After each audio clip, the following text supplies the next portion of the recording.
આ ખેડૂત ભાઈઓ આપણને જોયું અને એવું શા માટે કરી ગયા માટે એની તપાસ કરો. ભલે મહારાજા. અરે ખેડૂત ભાઈ, આજ અમે અમારા મહારાજાને ફાડી તમે એવું શા માટે કર્યું? અરે પ્રધાનજી, આજ અમે ઓલી વસ્તુ ઘેર ભૂલ્યા હતી એટલે પાછું વળી ગયો છે. અરે વસ્તુ તો તમારી સાથે હોય એવું જણાય છે, તો શા માટે જૂઠું બોલો? એ હાથ કેરી લાકડી ઘેર ભૂલ્યા પરદાન વિના, હાથ કેરી લાકડી ઘેર ભૂલ્યા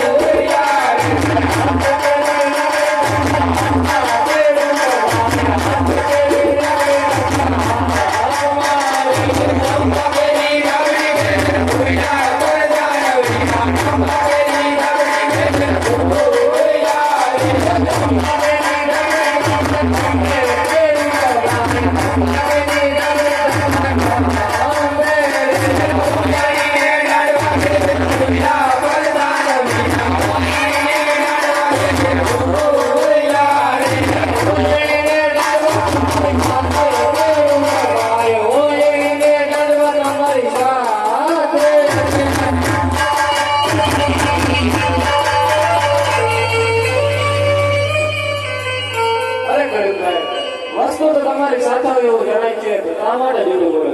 અરે પ્રધાનજી, આજ તમને અને તમારા મહારાજાને સાચું અને સત્ય કહીશું તો જૂઠું તો નહીં લાગે ને? અરે મહારાજા, ખેડૂત ભાઈ એમ કહે છે કે તમારા મહારાજાને સાચું અને સત્ય કહીશું તો ખોટું તો નહીં લાગે. અરે હા પ્રધાનજી, ખેડૂત ભાઈઓને કહો સાચું અને સત્ય બોલશો તો રાત તરફથી ના મળશે અને જો જૂઠું બોલશો તો સંકટ ભેટ પડશે. અરે ખેડૂત ભાઈ, જો તમે સાચું અને સત્ય બોલશો તો રાત તરફથી ઇનામ મળશે અને જૂઠું બોલશો તો સંકટ જેલ બોલાવી. અરે પ્રધાનજી, આપણા મહારાજે તો બે કાચા અને અમે વયા પાછા. અરે મહારાજા, ખેડૂત ભાઈ એમ કહે છે કે આપણા મહારાજા છે પેટે કાચા અને અમે વેડા પાછા. અરે પ્રધાનજી, જી મહારાજા. ખેડૂત ભાઈઓને નથી ખબર કે અમારા મહારાજાને રાસા લક્ષ્મી અને સંગુણા ત્રણ દીકરીઓ છે, છતાં પાછા પેટના કાચા કઈ રીતે જવાય?